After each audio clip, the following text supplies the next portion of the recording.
Praise the lord. 23వ సంకీర్తన 1 నుండి 6 చరణాలు ధ్యానం చేసుకుందాం. యెహోవా నా కాపరి, నాకు లేమి కలుగదు. ఇది పాత నిబంధనలోని అత్యంత సుపరిచిత వచనాలలో ఒకటి. ప్రతి ఒక్కరికి ఏదో ఒక విధమైన కాపరి అవసరం. తమ మార్గములు నేర్పరచుకొనుట నరుల వశములో లేదు అని ఇర్మియా చెప్పాడు. మనము తప్పిపోయిన గొర్రెల వంటి వారము. మన జీవితాలను మనమే నడిపించుకోలేము. మనకొక కాపరి అవసరం. మరి నీ కాపరి ఎవరు? ప్రభువు నీ కాపరిగా ఉన్నప్పుడు నీ జీవితంలో ఏమి జరుగుతుంది? మొదట మీరు ఏనాటికానాడు జీవిస్తారు. నేను బ్రతుకు దినములన్నీ కృపాక్షేమములే నా వెంట వచ్చును. 23వ కీర్తన మన జీవిత దినములన్నిటిని గుర్చి మాట్లాడుతుంది.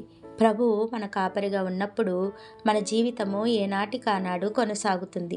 ఒక సగటు మానవుడు నిన్నటి బాధలు, రేపటి వేదనలు అనే 2 దొంగల మధ్య సిలువ వేయబడ్డాడు అని ఒక మేధావి చెప్పాడు. తత్ఫలితంగా అతడు నేటి ఆనందాన్ని పొందలేకపోతున్నాడు. రెండవదిగా, ప్రభువు నీ కాపరి అయితే నీవు ఆయన స్వరము వింటావు. యోహాను 10:27లో యేసు ఇలా చెప్పాడు, నా గొర్రెలు నా స్వరమును వినును.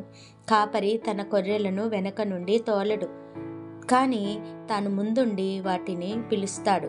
ప్రభు స్వరాన్ని మనం ఎలా వినగలము? దేవుని వాక్యము ద్వారానే. మూడవదిగా, ప్రభు నీ కాపరి అయితే నీవు మార్పు కోసం ఎదురు చూస్తావు. నీకు పచ్చిక కల చోటు, శాంతికరమైన జలము లభిస్తాయి. అప్పుడు నీవు మరణకరమైన లోయ గుండా వెళతావు. నీ శత్రువుల ఎదుట నీవు భోజనము చేస్తావు. అప్పుడు నీవు చిరకాలము ప్రభు మందిరములో నివసిస్తావు. నీ జీవితంలో మార్పులను నీవు అనుభవిస్తావు. వాటి కోసం ఎదురుచూడు. వాటిని గురించి భయము చెందకు. నీవు కాపరిని వెంబడించినప్పుడు భవిష్యత్తు నీ స్నేహితుడిగా ఉంటుంది. ఎందుకంటే నీకు ముందుగా ప్రభువు నడుస్తున్నాడు.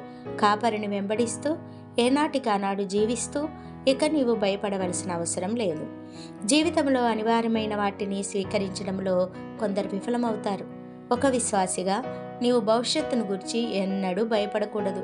నీకు ముందు నడుస్తున్న కాపరిని విశ్వసించి ఆయన మాటను ఆలకించు. ఈ రోజును ప్రభువుకు అప్పగించి ఆయన నడిపింపును బట్టి ఆయనకు కృతజ్ఞతలు చెల్లించు. ప్రార్థన. మహాపరిశుద్ధుడును మిక్కిలి ప్రేమ కలిగిన మా పరలోకపు రాజా, మీ ఘనమైన నామమునకు వందనాలు, స్తోత్రాలు చెల్లిస్తున్నాం. మీరు మాకు కాపరిగా ఉంటూ మమ్మల్ని పోషిస్తూ సంరక్షిస్తూ ప్రభా, శాంతికరమైనటువంటి జలముల యొద్ద మమ్మల్ని నడిపిస్తున్నందుకు వందనాలు. ప్రభా, మా శత్రువుల ఎదుట మీరు మాకు భోజనము సిద్ధపరుస్తూ ఉన్నారు. అందుని బట్టి మీకు వందనాలు ప్రభా. నాయన, మీరు మాకు నాయన కాపరిగా ఉన్నందుకు ప్రభా కృతజ్ఞతలు చెల్లించుకుంటూ ప్రభా, మేము నాయన గొర్రెల వలె ప్రభా మిమ్మల్ని వెంబడించే వారముగా కృప చూపించమని యేసు పరిశుద్ధ నామమున ప్రార్థించి వేడుకుంటున్నాము తండ్రి. ఆమెన్. God bless you.